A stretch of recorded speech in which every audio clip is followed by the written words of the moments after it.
ఇప్పుడు ప్రధానంగా ఈ 2 రాజకీయ పార్టీల మధ్యన రిజర్వేషన్ల అంశమే చర్చకు వచ్చింది. నేను కులగణన చేస్తాను, అధికారంలోకి వస్తే అందరికీ రిజర్వేషన్లు ఇస్తాను అని చెప్పి ఇలా కాంగ్రెస్ పార్టీ బల్లగుద్ది ప్రకటిస్తుంది. నేను రిజర్వేషన్లకు వ్యతిరేకం కాదు అని చెప్పి డిఫెన్స్లో బీజేపీ మాట్లాడుతుంది. రాజ్యాంగం మారుస్తామనే విషయాలు మాత్రం చాలా స్పష్టంగా చెప్తారు. మేము సోషలిజం అనే పదాన్ని ఎత్తేస్తాం, దీన్ని ఎత్తేస్తాం, దాన్ని ఎత్తేస్తాం అని చెప్తారు.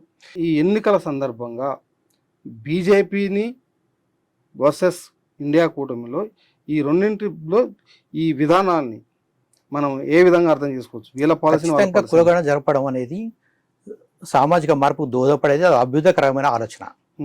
అది సమాజంలో అంటే ఒక సమాజాన్ని అభివృద్ధి చెందాలంటే ఏ వర్గాలను ఏ స్థాయిలో ఉన్నాయనేది ఒకటి తెలవాలి మనకు.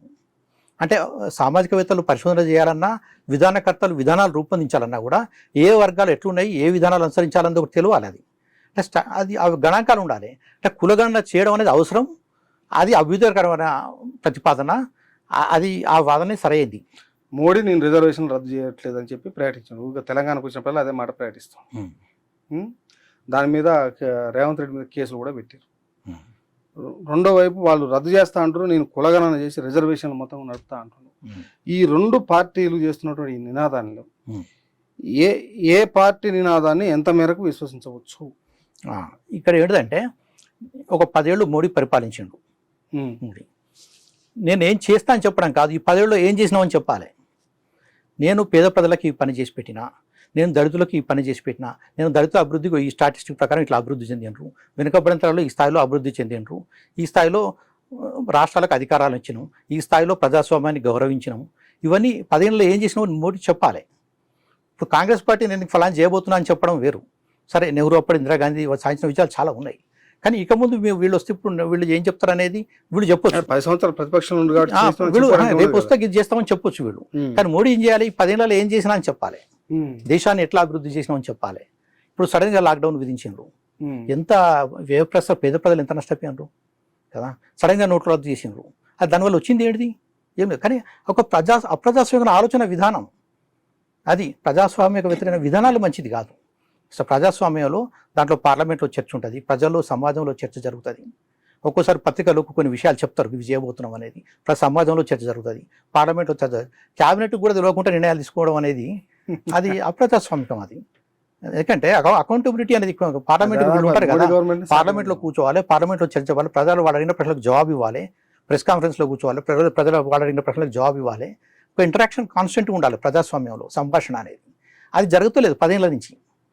అదేవిధంగా అనేక నిర్ణయాలు ప్రజలకు అనుగుణమైనవి, ప్రజల సంక్షేమం గురించి తీసుకున్నామని వాళ్ళు చెప్పాలి. మోడీ ఈ 10 ఏళ్లలో నేను ఏం చేసినో చెప్పట్లేదు కనుక అతని మాటని విశ్వసించే పరిస్థితి లేదనేది మీరు అంటురా? అది ప్రజలు ఏమనుకుంటున్నారని తెలుసు, అది చెప్పడం లేదు వాళ్ళు ఫస్ట్. అది ప్రజలకు ఎటువంటి సందేశాన్ని ఇస్తుంది? నేను చేసినా అని చెప్పలేని పరిస్థితుల్లో ఉన్నప్పుడు ప్రజలకు ఇచ్చే సందేశం ఉద్వేగాలు రెచ్చగొట్టడం కాదు, ప్రజలకు అభివృద్ధి కోసం, దేశాన్ని బలోపేతం చేయడం కోసం ఈ పనులు చేసినాం అని చెప్పగలిగి ఉండాలి. అంటే ఆర్థికంగా డెవలప్ చేసిన, స్ట్రెంథెన్ చేసిన అంటే ప్రజల ఆర్థిక వ్యవస్థ. ఇప్పుడు సామాజిక సంక్షోభం ఎందుకు రాదు అంటే ఇన్ఈక్వాలిటీస్ తక్కువప్పుడు సంక్షోభం రాదు. ఇప్పుడు అమెరికాలో గ్రేట్ డిప్రెషన్ వచ్చిన తర్వాత ఏం జరిగిందంటే, ఏమైతే కొనుగోలు శక్తి పడిపోయిన తర్వాత ఇండస్ట్రీస్ అని కుప్పకూలిపోతాయి. అంటే సామాన్యుడి నుంచి మొత్తం జరగల్లాగా విరుచుక తింటే ఏముండదు, కొనుగోలు శక్తి పోతుంది. అది అంటే అప్పుడు న్యూ డీల్ అని చెప్పి సంక్షేమ పథకాలు అవన్నీ అమలు చేసుకొచ్చినారు వాళ్ళు. అంటే ఈ సంక్షేమ పథకాలు ఒక ప్రజల కోసమే కాదు, పరిశ్రమలకు కూడా లాభదాయకమైంది అన్ని రంగాల్లో. అంటే ఈ సంక్షేమ పథకాలు, ప్రజానుగుణమైన చర్యలు అనేవి మోడీ ప్లాన్లో ఇవి చేసి నేను ప్రజల ఆర్థిక పరిస్థితి ఈ స్థాయిలో అభివృద్ధి చేసిన,